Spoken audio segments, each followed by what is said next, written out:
The most powerful man in 14th century England probably smelled like a barn that caught fire, and he thought he was clean. Before you picture torches and feasts and knights on horseback, stop. Strip all of that away, because the version of medieval life that nobody wants to show you isn't in the great halls. It's in the smell that hits you 3 streets before you even enter the city. It's in the layer of biological residue coating every surface, every person, every breath of air. It's in the fact that what people believed about the human body, what doctors swore by, what kings paid fortunes to hear, was so profoundly, catastrophically wrong that it killed more people than every war of the century combined. This is not a story about poor hygiene. This is a story about a civilization that built elaborate, intelligent systems to keep themselves alive and had absolutely no idea those systems were making everything worse. Here's what your morning looks like. London, 1347. You are not poor. You are a merchant, a successful one. You wake up on a straw mattress that hasn't been replaced in 2 months. The rushes on the floor beneath you, bundles of dried grass mixed with herbs, were laid down sometime before winter. Beneath them, decomposing slowly in the dark, is everything that's fallen through them since. Food scraps, insect husks, rat droppings, the accumulated biological record of your household. You do not find this alarming. This is Tuesday. You rise and perform what the era considers a thorough morning wash. A basin, cold water, a cloth against your face and hands. That's it.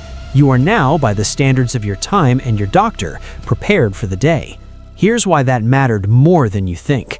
Just 1 year before this morning, the Black Death killed somewhere between 30 and 60% of Europe's entire population. Entire villages gone. Cities cut in half. The psychological trauma of that event is so deep, it rewired how people thought about the body, about air, about the invisible world around them. In the conclusion the medical establishment reached, water kills you. Not metaphorically, literally. The leading physicians of the age, men who spent decades studying the ancient texts, who were considered the brightest minds of their civilization, concluded that hot water opens the pores of the skin, and open pores mean the miasma gets in. The miasma, that invisible, foul-smelling, poisonous air they believed carried plague from person to person. The prescription was armor, not plate metal, biological armor. Keep the pores sealed. Keep the skin protected. Do not, under any circumstances, let water near your body if you can avoid it. So they didn't, and they believed with complete sincerity that they were making the right call. This is the part that should make you stop and think, because it says something uncomfortable about human beings that goes beyond medieval England.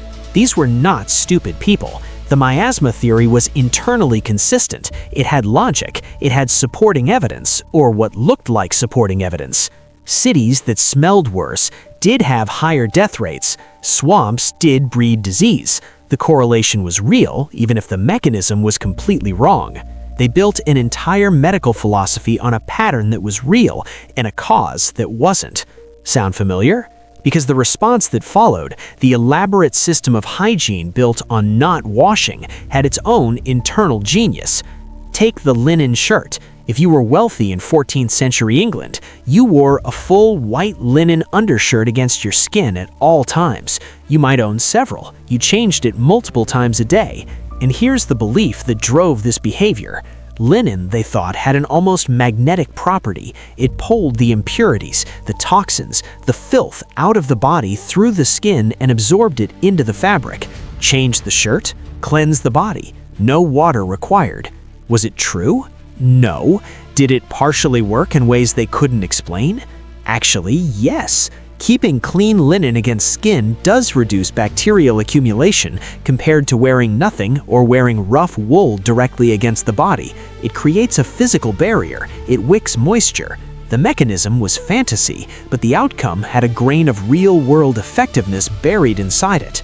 They accidentally stumbled onto something useful while chasing a completely wrong theory. So they doubled down. A brilliant white linen cuff peeking out from beneath a sleeve became the ultimate status signal. It said, I am clean, I am healthy, I am wealthy enough to afford the armor that keeps me safe. The fashion statement and the health claim were the same gesture. Meanwhile, the people who couldn't afford linen, the farmers, the laborers, the children of the city, wore their biological reality openly, on their skin, in their hair, in the permanent shadow under their nail fingers. And everyone accepted this as simply the way things were. But here's where it gets genuinely disturbing, because the hygiene problem in medieval England wasn't just personal, it was architectural. The cities themselves were designed, if you can call it that, to generate filth at a scale that defied the ability of any human system to contain it. Think about what a city produces: tens of thousands of human beings, eating, drinking, metabolizing, generating waste every single day. Now remove every piece of modern infrastructure: no pipes, no treatment plants, no collection systems.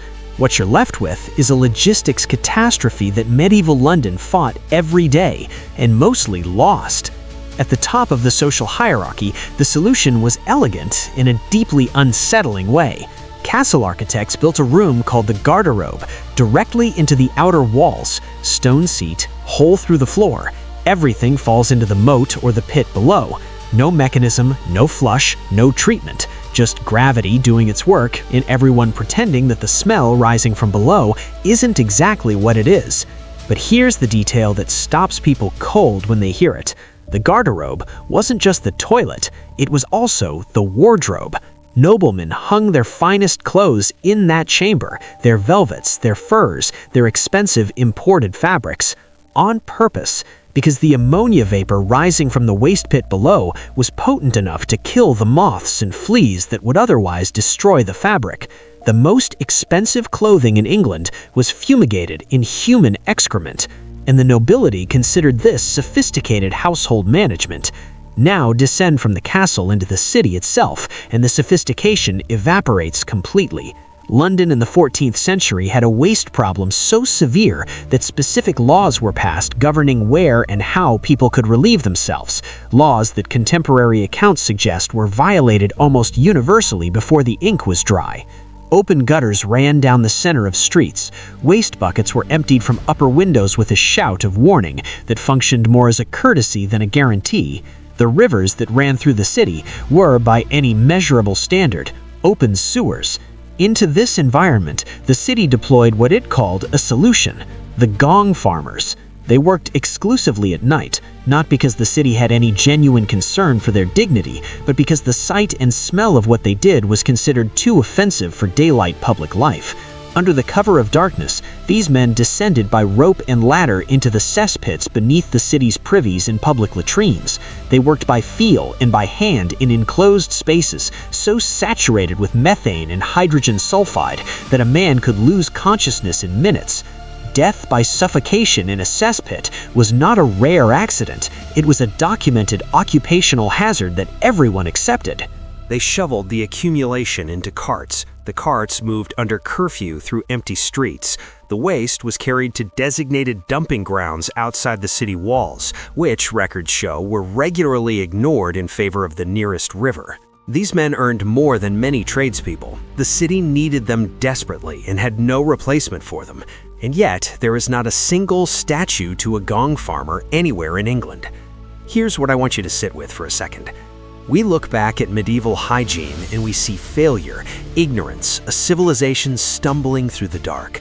But consider this: every system they built, the linen shirts, the garderobe, the gong farmers, the perfumes, the herbal remedies, represented the maximum output of their available knowledge, applied with genuine urgency to an existential problem. The miasma theory was wrong, but it emerged from watching people die and desperately trying to find the pattern. The gong farmers were extracting human waste by hand from underground chambers at night because a city of 100,000 people could not function without someone doing exactly that, and they had no other mechanism. The ammonia fumigation in the garderobe was discovered by accident and used practically because trial and error, in the absence of chemistry, was the only form of research available. These were not people who gave up. These were people building solutions with broken tools, under pressure, against time. And there's something else. Their immune systems, forged through constant exposure to bacterial loads that would overwhelm a modern person who spent their entire life in climate-controlled sterility, were, in some measurable ways, more robust than ours. Not because filth is good, but because the body adapts to what it lives inside. Medieval people were not resigned to this. The historical record is full of desperate attempts: city ordinances, medical treatises, personal remedies, architectural innovations to improve sanitation. They just kept bumping up against the hard ceiling of what their technology could actually deliver. The next time you turn on a tap, understand what that actually is. It's not water. It's the accumulated weight of 2,000 years of people trying to solve the exact problems we've been talking about, failing, dying, trying again, dying again, until someone finally cracked the mechanism. Germ theory, clean water infrastructure, the flush toilet, these are not conveniences. They're the payoff on centuries of catastrophic human suffering. Every cholera outbreak, every plague, every child who didn't make it past 5 years old because of a parasitic infection that a single dose of modern medication would have cleared in a week. That's what funded the research that built the pipes under your floor. The people of medieval England were not lesser versions of us. They were us. Same drives, same fears, same desperate intelligence, trapped inside a reality where the invisible world was invisible for real, where the enemy had no name and no face and no known address. They fought it anyway. With herbs and linen, with gong farmers descending into the dark, with perfume layered over skin that couldn't be washed, with every imperfect, insufficient, partially effective weapon they had. And the civilization survived. Just barely. But it survived. So the next time you pull back the shower curtain and step into clean, hot, safe water, you're not just cleaning yourself, you're standing at the end of a very long war. And someone before you paid the entry price.